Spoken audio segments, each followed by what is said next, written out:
అండి, నమస్తే. నేను మీ జీవిత. వెల్కమ్ టు జీవిత తెలుగింటి రుచులు. ఈరోజు వీడియోలో గడ్డ పెరుగును ఎలా తయారు చేసుకోవాలి, ఏ సీజన్లో అయినా తోడు పెట్టుకోవడం ఎలా అనేది చూపించబోతున్నాను. ఇప్పుడైతే సమ్మర్ వచ్చేసింది కాబట్టి కర్డ్ అండ్ లస్సీని ఎక్కువగా మనం యూజ్ చేస్తాం కదా. సో పెరిగే కదా మాకు తోడు పెట్టుకోవడం తెలుసని అనుకోకండి. మన ఆహారపు అలవాట్లలో పెరుగు అనేది చాలా ఇంపార్టెంట్ అండి. సో పెరుగు అనేది పాడైందంటే మన ఆరోగ్యం కూడా పాడయ్యే ఛాన్స్ అనేది ఉంటుందన్నమాట. సో ఇంక లేట్ చేయకుండా పెరుగును ప్రిపేర్ చేసే ప్రాసెస్ అంటే చూసేద్దాం పదండి. ఇప్పుడు పాలను మరిగించడం కోసం ఒక గిన్నెని తీసుకోండి. ఎప్పుడైనా సరే పాలను మరగబెట్టే ముందు పాల గిన్నెను కడిగి తీసుకోవడం వల్ల పాలు అనేవి అడుగు పట్టుకోకుండా ఉంటాయన్నమాట.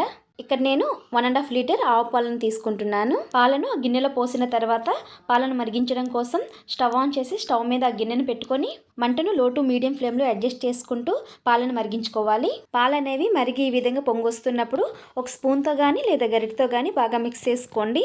ఈ విధంగా మిక్స్ చేయడం వల్ల ఇందులో ఉండే ఫ్యాట్ అంతా పాలల్లో కొంచెం మిక్స్ అయ్యి పెరుగు తోడు వేసేటప్పుడు గడ్ల వస్తుంది అనమాట. సో పాలు అనేవి ఒక పొంగు వచ్చిన తర్వాత మంటను లో ఫ్లేమ్లోనే ఉంచి మరొక 5 నిమిషాల పాటు మరిగించుకోవాలి.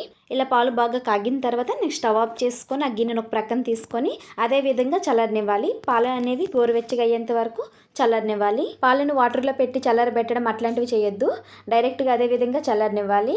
అంటే మనం చేత్తో పట్టుకునే విధంగా ఉండేటట్టు చూసుకోండి. చలికాలంలో తోడు వేసేటప్పుడు పాలు అనేవి కొంచెం ఎక్కువ వేడి ఉండేటట్టు చూసుకోండి.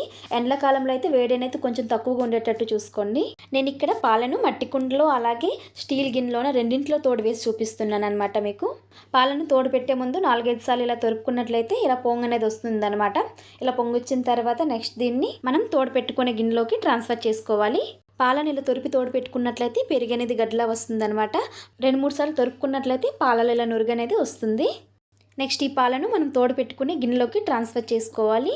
నేను ఇక్కడ పాలను మట్టి కుండలోన అలాగే స్టీల్ గిన్నెలోన తోడేస్తున్నాను అనమాట. మట్టి కుండలో పెరుగును తోడేస్తే 10 నుంచి 15 రోజుల పాటు ఫ్రెష్గా ఉంటుంది. ఆ పెరుగు అనేది అంటే ఈరోజు తోడు పెట్టుకుంటే ఎలా ఉంటుందో దీన్ని ఫ్రిడ్జ్లో పెట్టుకుంటే 10 నుంచి 15 రోజుల పాటు అలానే ఫ్రెష్గా ఉంటుంది అనమాట.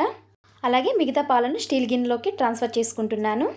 స్టీల్ గిన్నెలో తోడు పెడితే పాలు అనేవి చాలా తొందరగా తోడుకుంటుంది, కానీ పెరుగు అనేది ఎక్కువ రోజులు నిలువ ఉండదు. స్టీల్ గిన్నెలో ప్రిపేర్ చేసిన పెరుగును ఫ్రిడ్జ్లో పెట్టుకొని 3 నుంచి 4 రోజుల పాటు యూజ్ చేసుకోవచ్చు. అంతకుమించి ఎక్కువ రోజులు యూజ్ చేయకూడదు.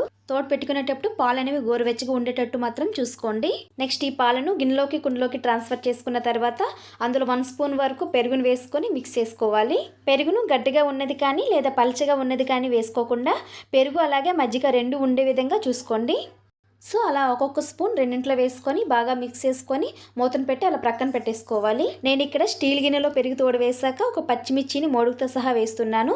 ఇలా పచ్చిమిర్చిని వేయడం వల్ల పెరుగు అనేది చాలా టేస్టీగా ఉంటుంది. మీరు ఎప్పుడు ట్రై చేయకపోతే ఒకసారి ఇలా ట్రై చేయండి.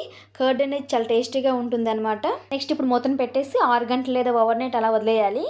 సో ఇప్పుడు నేను మీకు ఒక టిప్ చెప్తాను. మనం చలికాలంలో తోడు పెట్టుకునేటప్పుడు పాలు అనేవి తొందరగా తోడుకోవు కదా. ఫ్లోర్ మీద దలసరిగా ఉండే క్లాత్ను వేసుకొని ఆ క్లాత్ మీద మనం తోడు పెట్టుకున్న గిన్నెను ఉంచుకొని దానిపైన కంప్లీట్గా కవర్ చేస్తూ మరొక దలసరి క్లాత్ను వేసుకోవాలి.